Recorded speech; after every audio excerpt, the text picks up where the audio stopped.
I did have an accident in May last year, and I've been in I've been in a number of accidents. I've been riding for, what did we figure out?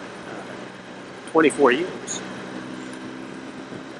Come June, when I took my first uh, motorcycle safety foundation course, MSF class, so I'm almost at 24 years, just a couple of months away. I'll tell you what, there've been some accidents, but some are bigger in your mind than others. And the one I had in May is the last one I had. Obviously, the big one. There's a couple of things going on there. So I was on my Triumph, riding in the mountains of North Carolina. Coming from a conference at Clemson University, and I was going back home to where I worked in North Carolina. So going from South Carolina to North Carolina, and I went through the mountains. And I was just on a little two-lane mountain road. There was a straight stretch. Speed limit was 55. And there was a car coming the other way that was waiting to turn left into a gas station. She had her blinker on. She was stopped in the road on her side, waiting to go into the gas station.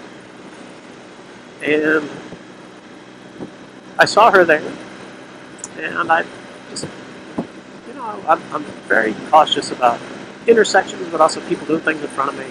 If you ride a motorcycle long enough, I mean, if you're like me, I think anyone who rides has been cut off thousands of times. Cut in front of you, cut you off.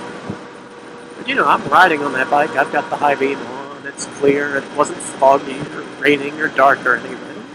High visibility, but I'm riding a motorcycle with Hi-Vis on. That was a dark blue bike. And I will say this, I was wearing my gray aerosol suit, and I was wearing a flat black helmet. So arguably I could have been more visible, but the bike was visible. And I roll off the throttle. Speed limit's 55. I roll off the throttle and cover the front brake, just in case she tries to sneak across before I get there. Just in case she's in a hurry. I have time to slow down if I need to. And so I do that. I slow down to about 45 and cover the brake. And I get closer and closer and closer, and she doesn't turn. And finally, I'm maybe 25 feet from the front of her car, and she decides to turn. She just turns right in front of me. Now, she stepped on the gas quick, so I still have the sense that she was trying to get through before me. I don't know why she waited, but she stomped on the gas and jerked out in front of me, so I pulled left. There's a bike coming along here.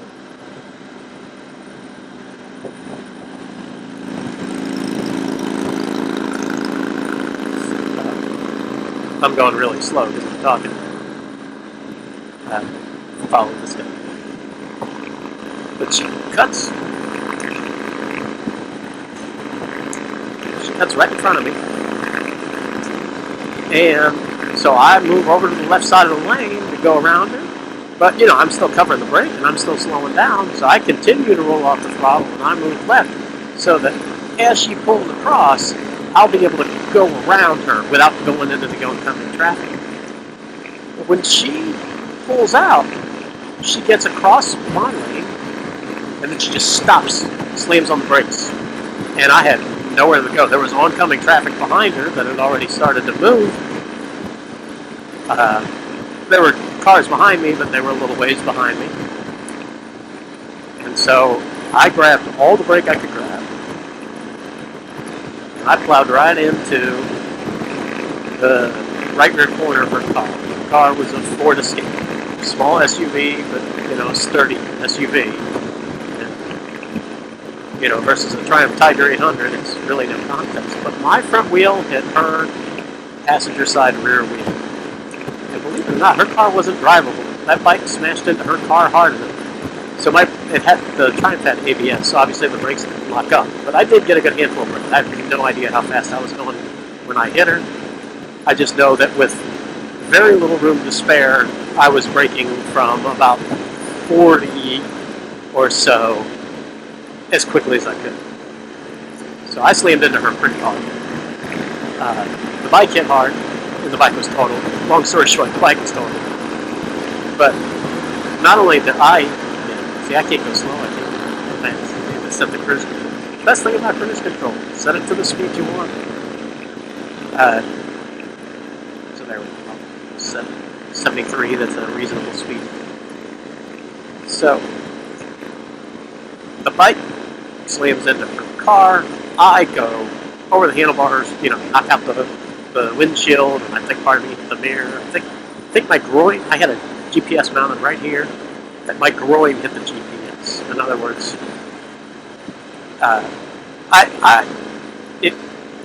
I injured my goods a little bit. Not permanently.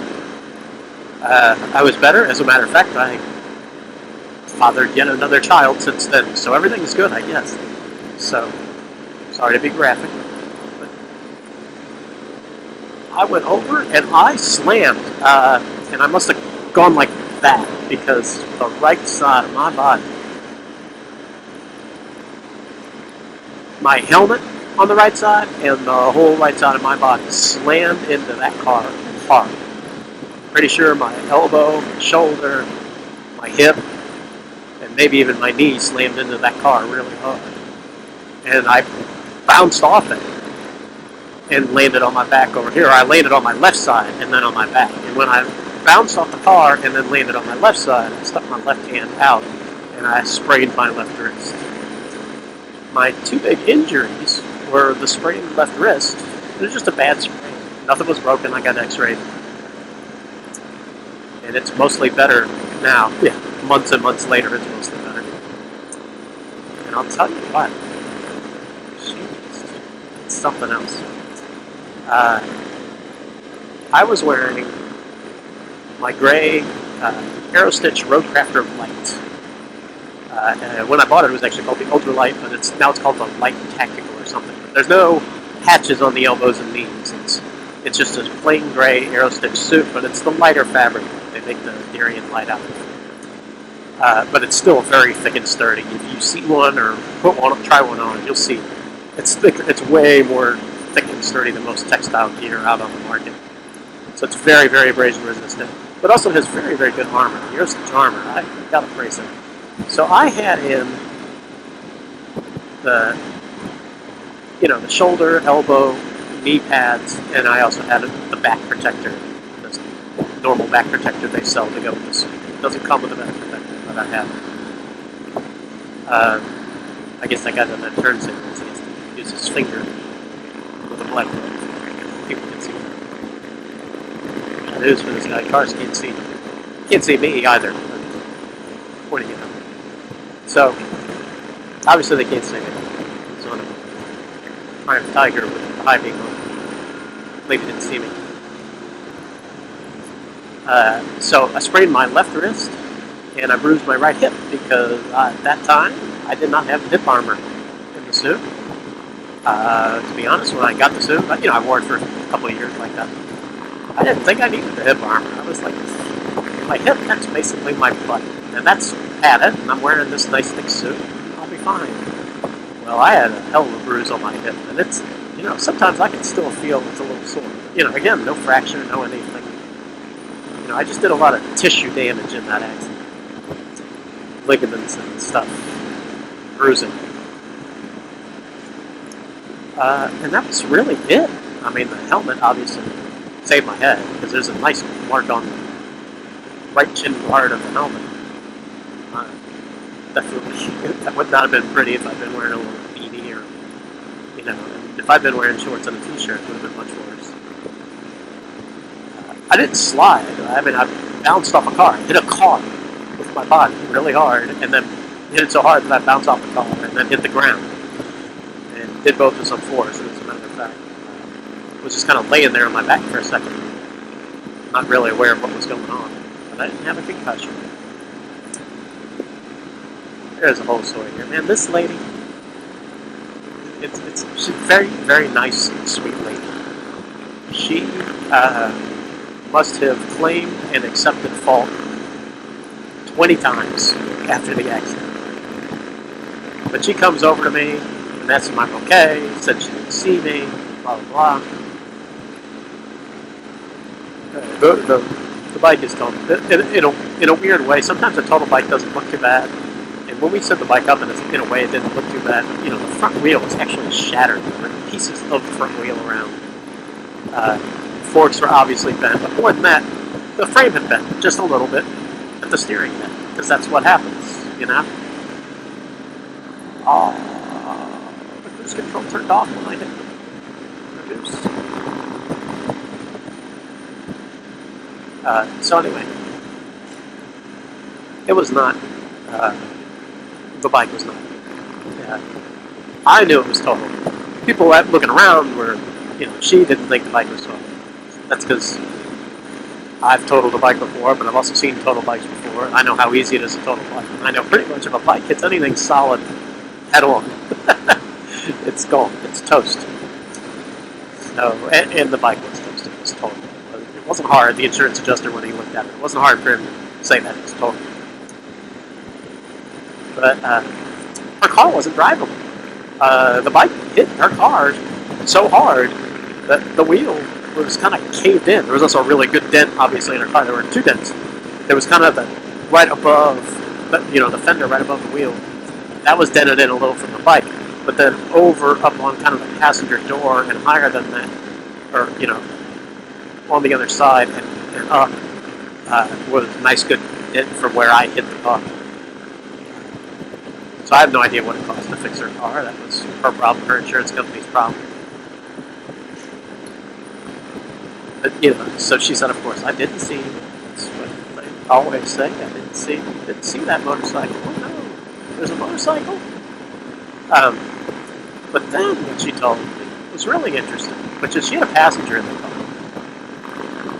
And what happened was, as she started to turn in front of me,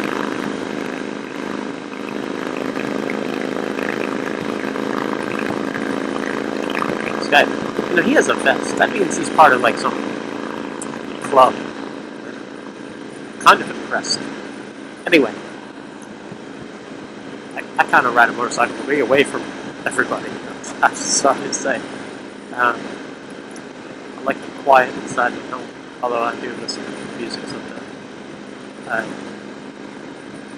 Her passenger, when she pulled in front of me, when she started to turn and pulled right in front of me, her passenger didn't see me. So the driver didn't see me. Let's call her Mrs. Smith. So she didn't see me. Mrs. Smith didn't see me, but her passenger. I don't feel like making up a name for her, but her passenger did see me, and so her passenger screamed. So the lady driving pulls in front of me. The other lady, as soon as she starts pulling in front of me, screams. And so her natural reaction, I think this is a lot of people, it's kind of my reaction when my wife makes a noise in the car, like she's shocked and thinks something's wrong. She slammed on the brakes. I can't be sure, but I think I would have missed her. I think I could have avoided the whole accident if she had just cut in front of me, but continued pulling into that gas station. So if she had pulled into that gas station, I think I would have had the time and the room and the space to go around her. But because she stopped straight across the lane, I mean, her rear bumper was still in the other lane pretty much, and her front bumper was over on this white line. And I was already moving this way to try and get around her. I had nowhere to go. Nowhere to go. So I think her passenger, well, quite reasonably screaming because she saw a motorcycle heading right at her face. I think her passenger kind of helped cause the accident. And what was going on, the reason she didn't see me, well, first of all, she didn't see me because I was on a motorcycle, and don't you know, we're invisible. Look at me I'm wearing some Hi-Vis. I have a Hi-Vis helmet now. So my big concession is I still wear that arrow stitch most of the time. I switched from a black helmet to a Hi-Vis helmet. Especially since the helmet was in a wreck. I figured I needed a new one. Why not go Hi-Vis? I was very late on the Hi-Vis thing. I never thought it was necessary. I thought that, you should assume you're invisible and ride accordingly. You know what? Whatever I can do to help them see me. I understand now. But anyway, she was never looking at me. I don't know.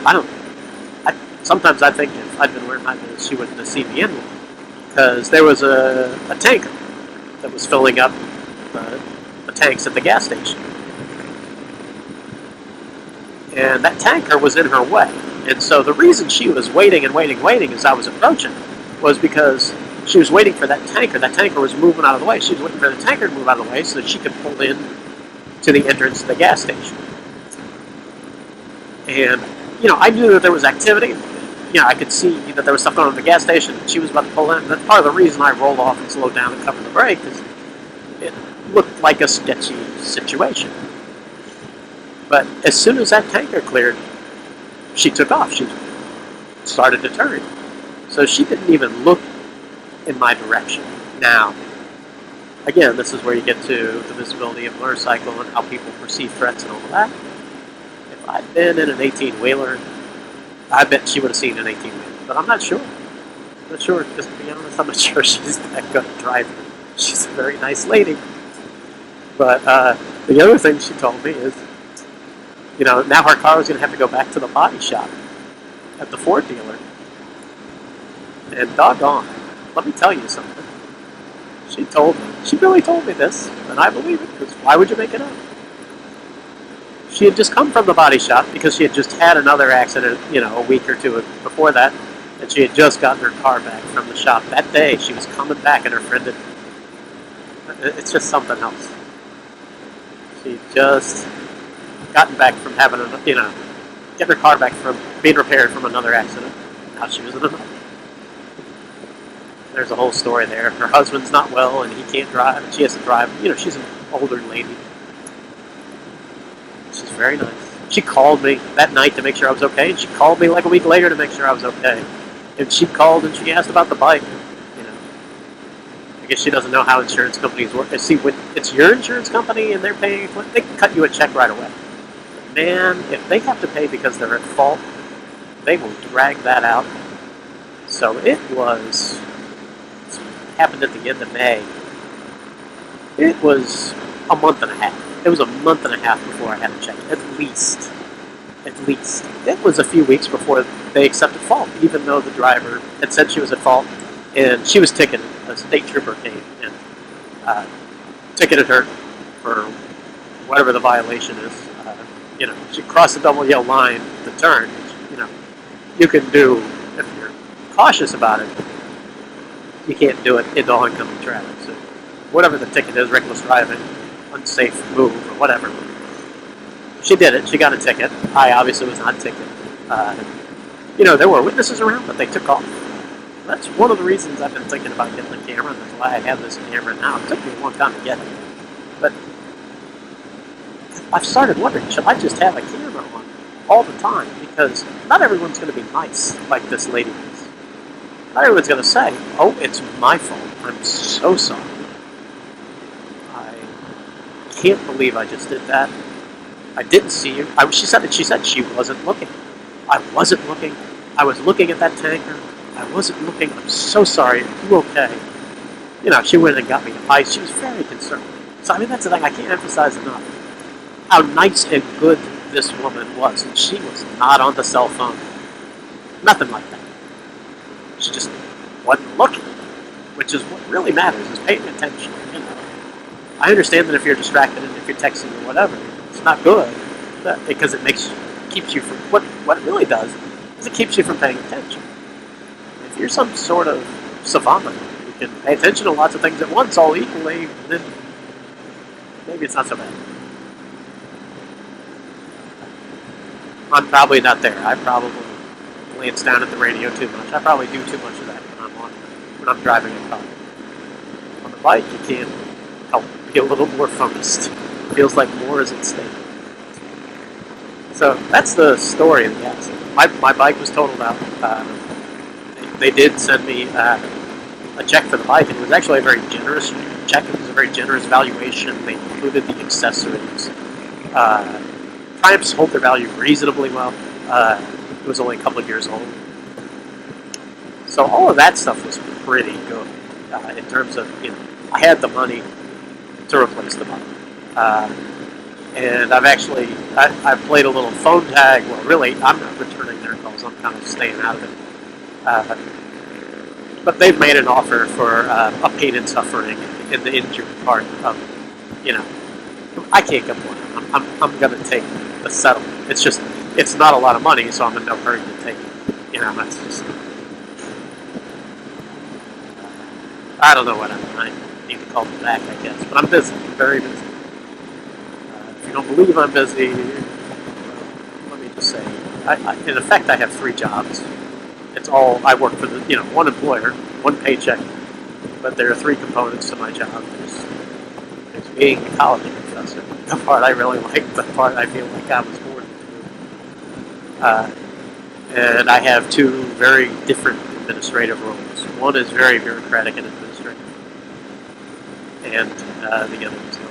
I'm going to turn this off.